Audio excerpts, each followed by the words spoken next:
السلام عليكم ورحمة الله وبركاته، ازيكم يا حبايب قلبي، اخباركم عاملين إيه؟ يا رب كلكم في افضل حال. حلقة جديدة معاكم النهارده مكملين في سلسلة الفيديوهات القصيرة اللي وعدنا حضراتكم بيها. مكملين معاكم الايات في استهلال كل حلقة. النهارده معانا الآية 39 في سورة النساء. ربنا عز وجل بيقول: أعوذ بالله السميع العليم.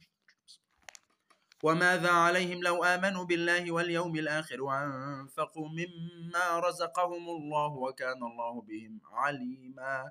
إن الله لا يظلم مثقال ذرة وإن تك حسنة يضاعفها ويؤت من لدنه أجرا عظيما.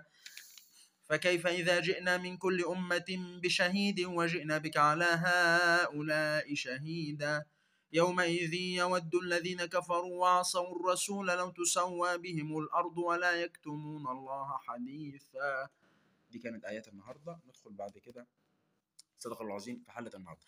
لو أنا دكتور رايح عند دكتور السنان، عايز أنظف وعايز أحشي، أنظف سناني وأحشي وأخلع، المفروض إيه الترتيب الأفضل أمشي بيه؟ دايما أقول لك خلي آخر حاجة الخلع لو أنت عايز تخلع. يعني أول حاجة خلي الحشو أو التنظيف زي ما أنت عايز، والأفضل إنك أنت تبدأ أول حاجة إيه بالتنظيف يعني، وتخلي الخلع اخر حاجه. ليه؟ عشان الخلع طبعا بيكون في جرح نزيف، بتحط قطنه، فما ينفعش بعد كده ان انا بستخدم الميه ككولنت كمبرد في حاله الحشو وحاله التنظيف. فما ينفعش ان انا ايه اخلع وبعد كده يفضل الجرح بينزف وتفضل احط ميه عليه. وانت المفروض، انا بقول بعد الخلع المفروض ما تتفش عشان تكون الجلطه الدمويه اللي بتقفل الجرح وتفضل عضد على القطنه. انما لو سيبنا الموضوع ده وعملنا سيبنا الحكايه دي وخلفنا الترتيب ده، هتتعب وهيكون ليه مضاعفات ملهاش اي ايه لازمه. اشوفكم الحلقه الجايه والسلام عليكم ورحمه الله وبركاته.